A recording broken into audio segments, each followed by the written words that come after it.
Alpas Pinas volunteer din. I am representing si Gail Certeza.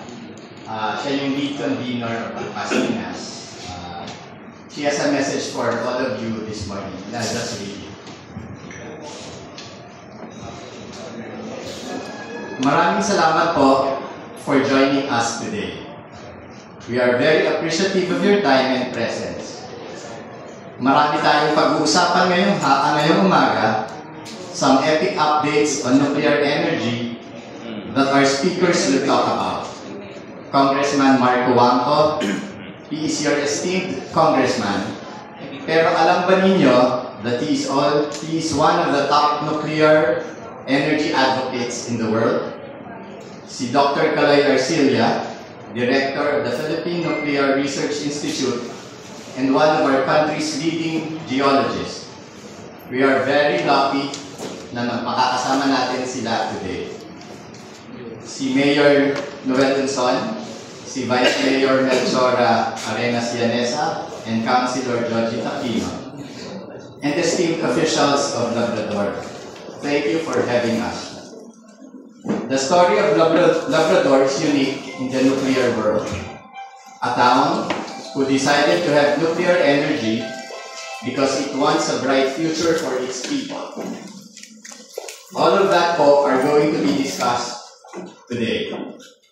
We are also very grateful to our partners in media who traveled all the way from Manila, yung mga taga-local will be coming soon, to listen to the unfolding nuclear energy story. We are grateful for your presence. Alpas Pinas is peopled and powered by volunteers. Our sole objective is to help spread information on how much nuclear energy can help our country. Nuclear energy ay malinis, zero carbon emission. Reliable, 24/7 ang power. Hindi nakadepende sa panahon. Kahit maulan o walang hangin, may kuryente. At ang pinakamahalaga sa lahat, kayang-kaya ng nuclear pababain ang presyo ng ating kuryente. Today's event is Stand Up for Nuclear 2025.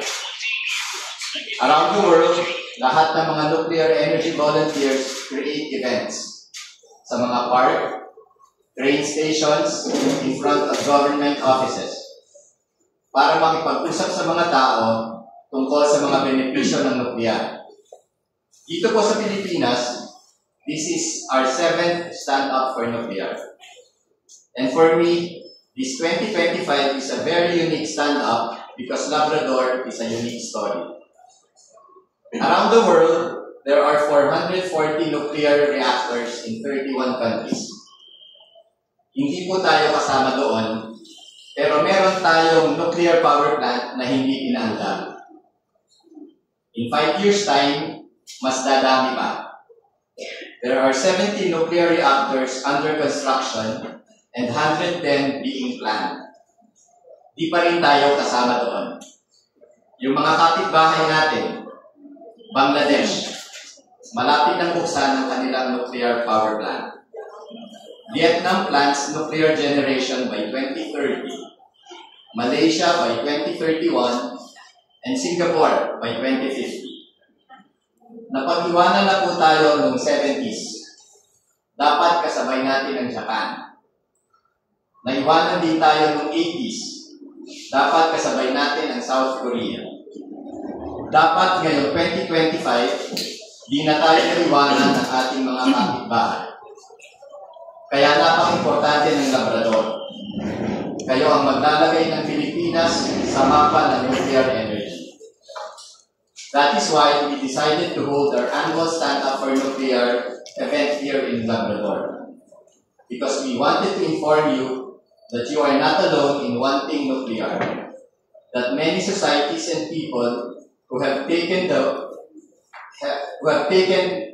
time to better understand nuclear now see it as a definitive way forward to prosperity while simultaneously being a great force for protecting our environment and our planet.